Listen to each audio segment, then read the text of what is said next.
लोकसभा चुनाव 2024 के लिए भारतीय जनता पार्टी आज जारी कर सकती है उम्मीदवारों की पहली सूची। 2024 के लोकसभा चुनाव के लिए बहुत जल्द बीजेपी अपने उम्मीदवारों का नाम ऐलान कर देगी। माना जा रहा है कि बीजेपी की पहली लिस्ट में 100 से अधिक उम्मीदवारों के नाम होंगे। वहीं सूत्रों की माने तो बीजेपी 80 उत्तर प्रदेश की 80 लोकसभा सीटों में से बीजेपी 40 से 45 सीटों पर नाम तय कर लिया गया है। वहीं 30 से 35 सीटों होल्ड कर दिया गया है। वहीं 30 से 35 सीटों पर होल्ड कर दिया गया है। लगभग यूपी में 1 दर्जन यानी 12 सांसदों का टिकट पर संकट माना जा रहा है कि उनका टिकट कट सकता है। माना जा रहा है कि इन सांसदों का टिकट कट सकता है। वही 2 से 3 सांसद उनकी सीटिंग बदलकर दूसरी सीटों पर लड़वाया जा सकता है। तो दोस्तों कौन कहां से चुनाव लड़ेगा, एक लोकसभा क्षेत्र के बारे में आपके सामने जानकारी रख रहे हैं। वीडियो लाइक कर दीजिए और चैनल पर पहली बार हैं तो नीचे रेड कलर के बटन दबाकर चैनल को सब्सक्राइब जरूर कर दीजिए। दोस्तों अपने लोकसभा क्षेत्र का नाम जरूर बता दीजिए और उत्तर प्रदेश में बीजेपी कितनी सीटें जीतेगी ये भी दोस्तों कमेंट के माध्यम से जरूर बता दीजिए।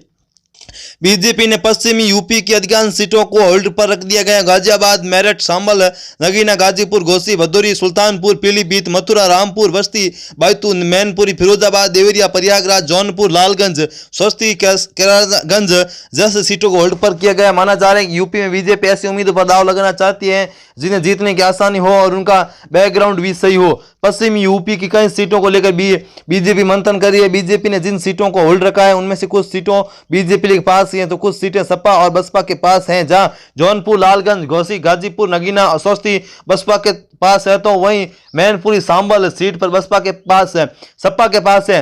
रामपुर सीट पिछले चुनाव में सपा ने जीत हासिल की थी लेकिन उपचुनाव में सीट पर बीजेपी ने जीत लिया था। इसके अलावा बैतूल सीट पर भी भाजपा पेच फंसा हुआ। इस सीट से स्वामी प्रसाद मौर्य की बेटी संघमित्रा मौर्य सांसद है। माना जा रहा है कि संघमित्रा मौर्य का टिकट बीजेपी काट सकती है। तो ऐसे में दोस्तों यहाँ भी बड़े बदलाव होते हुए साफ तौर पर हमें आते हुए नजर आ रहे हैं। तो ऐसे में दोस्तों यूपी से कौन कहां से चुनाव लड़ रहे हैं पूरी अपडेट दे रहे हैं। वीडियो को लाइक कर दीजिए, कमेंट करें दोस्तों, कमेंट करके अपने लोकसभा क्षेत्र का नाम हमें जरूर बता दीजिए। दोस्तों बीजेपी किन्हें दे सकती है टिकट, बड़ी लिस्ट आ चुकी है सामने दोस्तों, आज जारी हो सकती है बीजेपी की लिस्ट। ऐसी खबरें निकल कर आ चुकी हैं सामने। कौन इस बार बीजेपी लेकर चुनावी मैदान में होगा दोस्तों बीजेपी के प्रत्याशियों के लिए इसी बीच दोस्तों ओबीसी भी देश में उतार सकते हैं। लोकसभा चुनाव में उतारेंगे अपने प्रत्याशी, खासकर यूपी में दोस्तों यहां पर बड़ी कामयाब मिल सकती है ओबीसी को। भारतीय जनता पार्टी शनिवार को आगामी लोकसभा चुनाव के लिए उम्मीदवार को पहली सूची जारी कर सकती है। सूत्रों के अनुसार पहली लिस्ट आज शाम 6 बजे जारी हो सकती है। मालूम हो कि पिछले दिनों बाद बीजेपी केंद्रीय चुनाव समिति की मैराथन बैठक चली थी जिसमें पीएम मोदी, जेपी नड्डा दिग्गज नेता शामिल होते। बीजेपी पहली लिस्ट में 100 से अधिक उम्मीदवारों का ऐलान कर सकती है।